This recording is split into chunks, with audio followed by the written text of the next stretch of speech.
If you don't know how to get the menu card, it is available for 150 rupees only, menu card of heaven.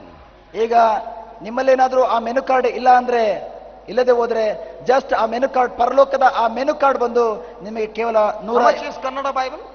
75 ರೂಪಾಯಿಗೆ ಸಿಗ್ತದೆ. 75. The whole Bible? Yeah, Oh. 75 in Inkal church. Okay, wherever, 150 rupees. How many dresses you buy? ಈಗ ನೀವು ಎಷ್ಟು ಬಟ್ಟೆಗಳನ್ನ ನೀವು ಕೊಂಡ್ಕೊಳ್ತೀರಿ? How many batte? ಬಟ್ಟೆ. Praise the Lord. Praise the Lord. If you buy this menu card, you can get batte, anna, uta, all that. ನೀವು ಯಾವಾಗ ಈ menu card ಅನ್ನ ನೀವು ಕೊಂಡುಕೊಳ್ತಿರೋ ಆಗ ಇದ್ರ ಮೂಲಕ ನಿಮಗೆ ಬೇಕಂತ ಬಟ್ಟೆ, ಊಟ, ಮನೆ, ಕಾರು ಎಲ್ಲ ಸಹ ನಿಮಗೆ ಸಿಗ್ತದೆ. Hallelujah. Hallelujah. Hallelujah. Hallelujah. Hallelujah. Hallelujah. So is it necessary to read the menu card on your own, or only the preacher should read it on your behalf? ಹಾಗಾದ್ರೆ ನಿಮ್ಮ ಸ್ವಂತ ಜೀವಿತಕ್ಕೆ ಬೇಕಂತ ಎಲ್ಲ ಕಾರ್ಯಗಳನ್ನ ಒದಗಿಸಿಕೊಳ್ಬೇಕಾದ್ರೆ ನಿಮ್ಮ ಸ್ವಂತ ಬೈಬಲ್ ಅನ್ನ ನೀವೇ ಓದ್ಬೇಕಾ, ಅಥವಾ ಪ್ರಬೋಧಕರು ಅದನ್ನ ಓದಿ ನಿಮಗೆ ಹೇಳ್ಕೊಡ್ಬೇಕಾ? Sometimes I wonder, people have praise and worship continuously, praise and worship, praise and worship. I was thinking, how many praise and worship did Jesus have and the early apostles had when they went to preach? ಈಗ ಅನೇಕ ಮಕ್ಕಳು ನೋಡ್ಬೋದು, prayer ಯಾವಾಗಲೂ prayer worship ಮಾಡ್ತಾನೆ ಇರ್ತಾರೆ, ಹಾಡ್ತಾ ಇರ್ತಾರೆ, ಕುಣಿತಾ ಇರ್ತಾರೆ, ಅದೇ ಕಾರ್ಯ ನೋಡ್ತಾ ಇದಾವೆ. ಅಲ್ಲಿ ನಾವು ನೋಡ್ತೇವೆ ಯೇಸು ಎಷ್ಟು ಸಾಲಿ ಸ್ತುತಿ ಸ್ತೋತ್ರಗಳನ್ನ ಆರಾಧನೆಯನ್ನ ಮಾಡಿದ್ರು. ಅಷ್ಟು ಮಾತ್ರ ಅಲ್ಲ, ಪ್ರೇಷಿತರು ಕೂಡ, ಅವರ ಶಿಷ್ಯರು ಕೂಡ ಅವರು ಸೇವೆಯನ್ನ ಪ್ರಾರಂಭ ಮಾಡುವಂತ ಮೊದಲು ಎಷ್ಟು ಹಾಡನ್ನ ಹೇಳಿ ಸ್ತುತಿಗಳನ್ನ ಮಾಡಿ ಅವರ ಕಾರ್ಯವನ್ನು ಪ್ರಾರಂಭಿಸಿದರು. When Jesus went to preach, he told Peter, have you brought the electric guitar? And he said to Matthew, have you got your drums ready? Let's go for a praise and worship. Praise the Lord. Hallelujah. Hallelujah. ಅಲ್ಲಿ ನಾವು ನೋಡ್ತಾವ ಬೈಬಲ್ನಲ್ಲಿ ಎಷ್ಟು ಸರಿ ಪ್ರೇತನಿಗೆ, ನೀನು ಹೋಗಿ ಈ ಕಾರ್ಯ ಮಾಡಬೇಕಾದ್ರೆ ನಿನ್ನಲ್ಲಿ ಎಲೆಕ್ಟ್ರಿಕ್ ಗಿಟಾರ್ ಇದೆಯಾ, ಫಸ್ಟ್ ಅದನ್ನ ತೆಗೆದುಕೊಂಡು ಸಂಪೂರ್ಣ ನುಡಿಸಿ ಆದ್ಮೇಲೆ ನೀನು ಹೋಗಿ ಸೇವೆಯನ್ನು ಮಾಡಿ ಎಂಬುದಾಗಿ ಹೇಳಿದ್ರ? Praise the Lord. Hallelujah. Hallelujah. I'm not saying praise and worship has no power, but if you are only having praise and worship and you don't know the menu card, the praise and worship is working nothing. ಯಾಕೆಂದ್ರೆ ಈಗ ನಾವು ಹೇಳ್ತಿರುವಂತಹ ಕಾರ್ಯ ಬಂದು ನೀವು ಸ್ತುತಿ ಮತ್ತು ಆರಾಧನೆ price worship ಮಾಡುವಾಗ ಅಲ್ಲಿ ಶಕ್ತಿ ಇಲ್ಲ ಎಂಬುದಾಗಿ ಅಲ್ಲ ಪ್ರಿಯರೇ. ನೀವು ಸ್ತುತಿ ಮತ್ತು ಆರಾಧನೆಯನ್ನ ಪ್ರೈಸ್ ವರ್ಷಿಪ್ ಮಾಡುವಾಗ ನಿಮಗೆ ಈ ಮೆನು ಕಾರ್ಡ್ ನಲ್ಲಿ ಏನಿದೆ ಎಂಬುದಾಗಿ ಗೊತ್ತಿಲ್ಲದೆ ಇದ್ರೆ ಅದರಲ್ಲಿ ಯಾವುದೇ ವಿಧವಾದ ಶಕ್ತಿ ಇರೋದಿಲ್ಲ. ಸರಿಯಾ? ಹೌದಾ? That's why in the church you will find people know all the songs, but when it comes to the word of God, ಅದಕ್ಕಾಗಿ ನಾವು ದೇವಾಲಯದಲ್ಲಿ ಈ ರೀತಿ ಒಂದು ಕಾರ್ಯ ನೋಡಬಹುದು ಪ್ರಿಯರೇ. ಯಾವಾಗ ಆ ಸ್ತುತಿ ಸ್ತೋತ್ರದ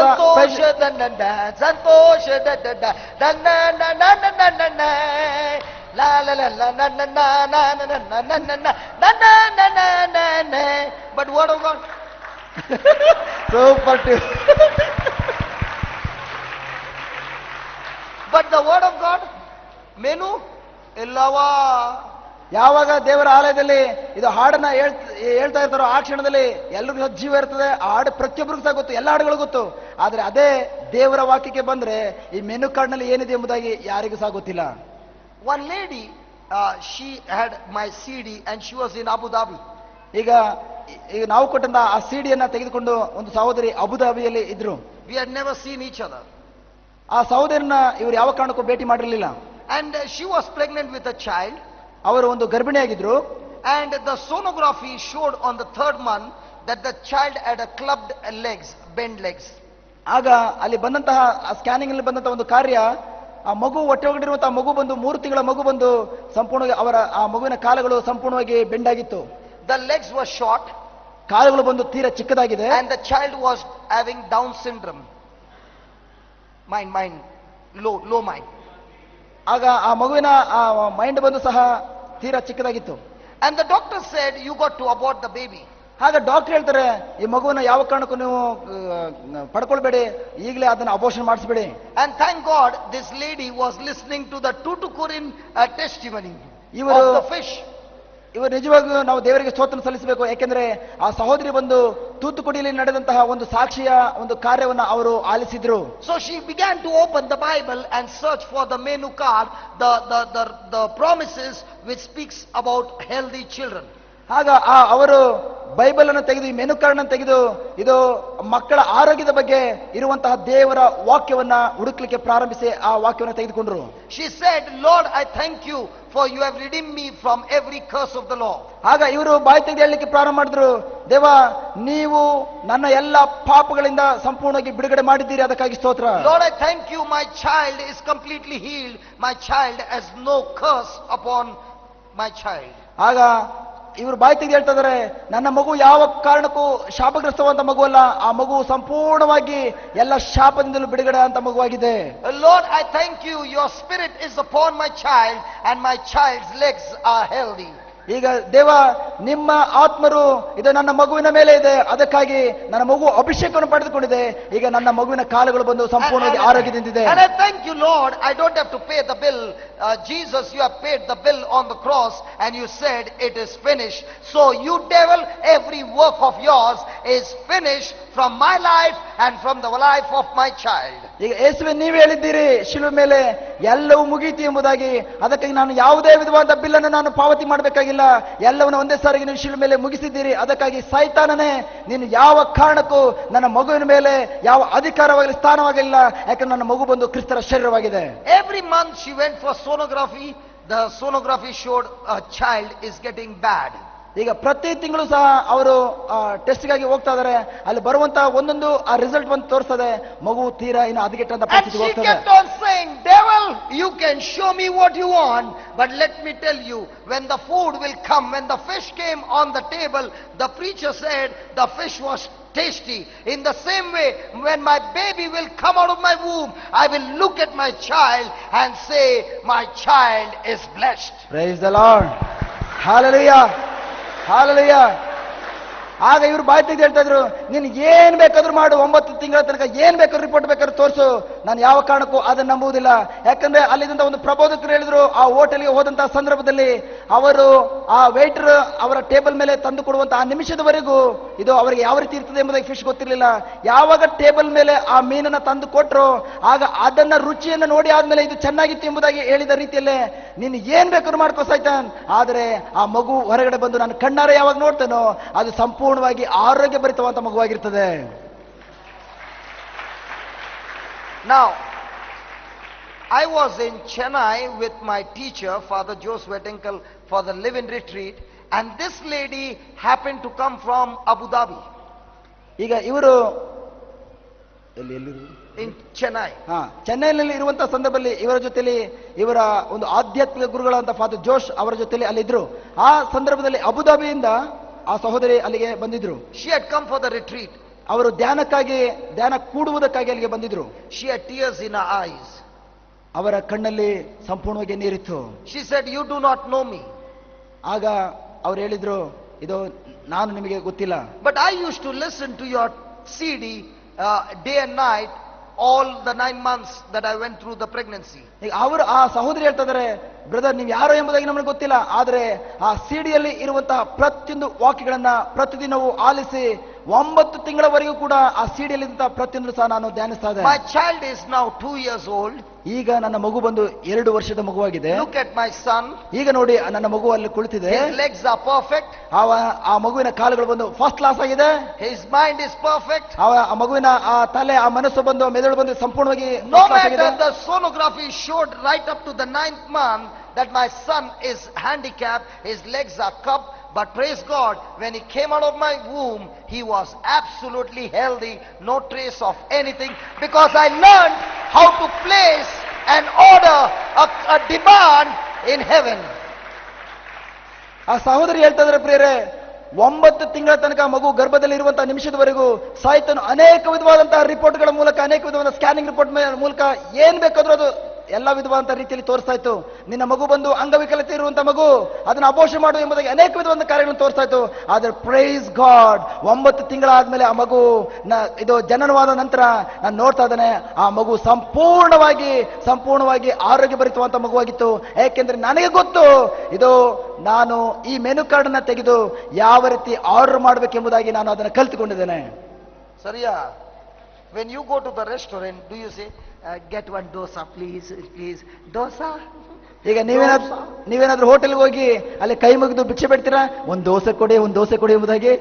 you're talking hey dosa like ಆ ಕ್ಷಣದಲ್ಲಿ ನೀವೇನಾದ್ರೂ ಅಥವಾ ಈ ರೀತಿ ಕೇಳ್ತೀರಾ, ದೋಸೆ ಕೊಡಿ ಎಂಬುದಾಗಿ ಭಿಕ್ಷೆ ಬಿಡ್ತೀರಾ, ಅಥವಾ ಒಂದು dosa ತಗೋಬಪ್ಪ? you make a demand. ನೀವು ಅಲ್ಲಿ ಆಜ್ಞೆನ ಮಾಡ್ತೀರಿ. and when do you make a demand? ನೀವು ಯಾವಾಗ ಆ ರೀತಿ ಆಜ್ಞೆನ ಮಾಡ್ತೀರೋ, when you got money in your pocket. ಆಗ ನಿಮ್ಮ ಜೇಬಿನಲ್ಲಿ ದುಡ್ಡು ಇರಲೇಬೇಕು, ಹೌದಾ? if no money in the pocket, no demand, then washing dishes. ಆ ಕ್ಷಣದಲ್ಲಿ ನಿಮ್ಮಲ್ಲಿ ಏನಾದ್ರೂ ಹಣ ಇಲ್ಲ ಅಂದ್ರೆ ನೀವು ಅಲ್ಲಿರುವಂತ ಪಾತ್ರೆಗಳನ್ನು ತೊಳಿಬೇಕಾಗ್ತದೆ. ಸರಿಯಾ?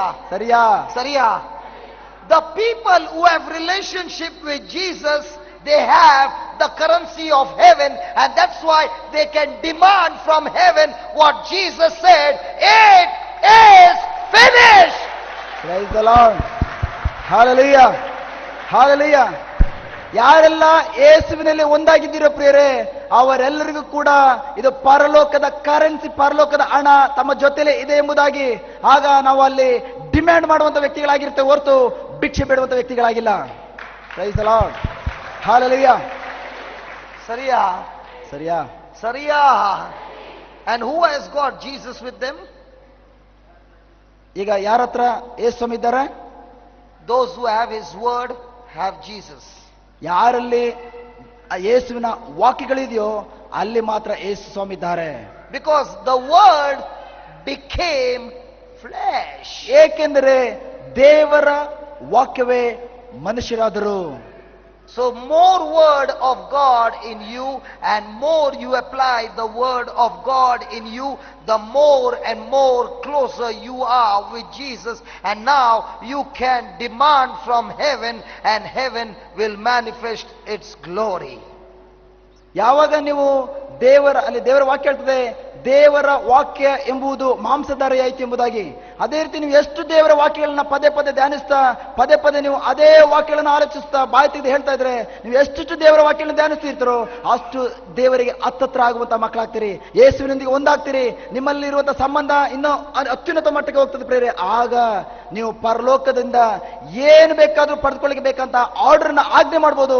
ಆಗ 100% ಗ್ಯಾರಂಟಿ ಪರಲೋಕದಲ್ಲಿರುವಂತಹ ಎಲ್ಲ ಕಾರ್ಯಗಳು ನಿಮ್ಮ ಜೀವಿತದಲ್ಲಿ ಕಾರ್ಯರೂಪದಲ್ಲಿ ನೀವು ಅನುಭವಿಸಲಿಕ್ಕೆ ಸಾಧ್ಯ ಆಗ್ತದೆ. Praise God. Praise the Lord. so do you need to spend your time with this menu card? ಹಾಗಾದ್ರೆ ನಿಮ್ಮ ಸಮಯವನ್ನ ಈ ಮೆನು ಕಾರ್ಡ್ನ ಜೊತೆಲಿ ಕಳೆಯಲಿಕ್ಕೆ ಇಷ್ಟಪಡ್ತೀರಾ?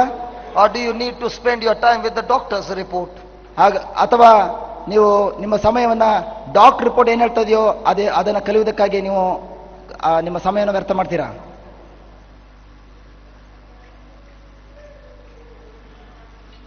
Praise the Lord. Praise the Lord. it is finished. ಎಲ್ಲವೂ ಮುಗಿದಿದೆ. go to Colossians chapter 2 verse 14 again. ಈಗ ಪುನಃ ನಾವು ಕೊಲೊಸ್ಸರಿಗೆ ಬರೆದ ಪತ್ರ 2ನೇ ಅಧ್ಯಾಯ ವಾಕ್ಯ 14ಕ್ಕೆ ಹೋಗೋಣ. cancelling, blotting out, wiping away, and wiped away the handwriting of the note with its legal decrees and demands, which was in force and stood against us. So there was an arrest warrant from heaven against you. It was legal and it was activated against you. Now what did Jesus do? This note with all its regulations, decrees and demands, he set aside and cleared completely. Say that, completely. He set aside and cleared completely out of our way by nailing it to his cross. Now, does the devil have any legal demand against you? Kannada. Hello, those who speak English, when you